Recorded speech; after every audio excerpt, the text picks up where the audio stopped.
One needs to understand most genuinely and exuberantly how short and fragile our lives are. So one needs to respect time as it is more valuable than money. So before doing anything, we need to ask ourselves with all sensitivity, in all seriousness, the magic question. Is it necessary and helpful to me in the real sense in the long run? The problem with us lies in our hesitation to say no to unnecessary things.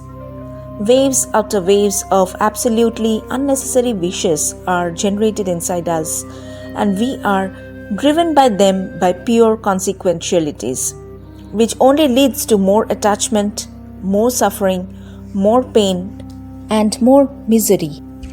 Still, we can't say no to them as we are habituated to saying yes to unimportant and unnecessary things in life, and we miss investing that time to say yes to the important things in life and to those things that should matter to us. Spiritual giants subscribe to the idea of doing less. In practice, it is important to follow the idea of doing less. So, by doing less, one just is prevented from unnecessary wastage of one's energy. Society says quite the opposite. It says the more you do, the more you achieve, and achieve many from a worldly perspective. But at the end of our lives, we find that doing much and achieving many has never helped us to be more productive and has ultimately failed to give us the lasting peace. To be productive, we need to understand what matters to us, and for that reason, we need to master the art of saying no to certain things, or to be more precise, to say no to things that we are confronted with in our lives.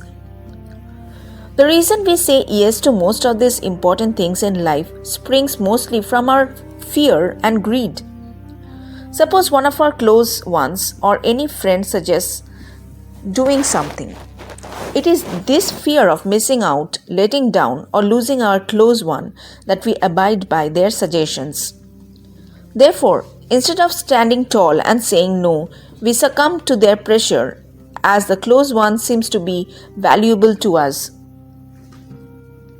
If we investigate sincerely and deep down, then we can identify the process of attaching excessive value to someone who is actually of no worth erupts from the habitual norms and baggage from unnecessary past deeds.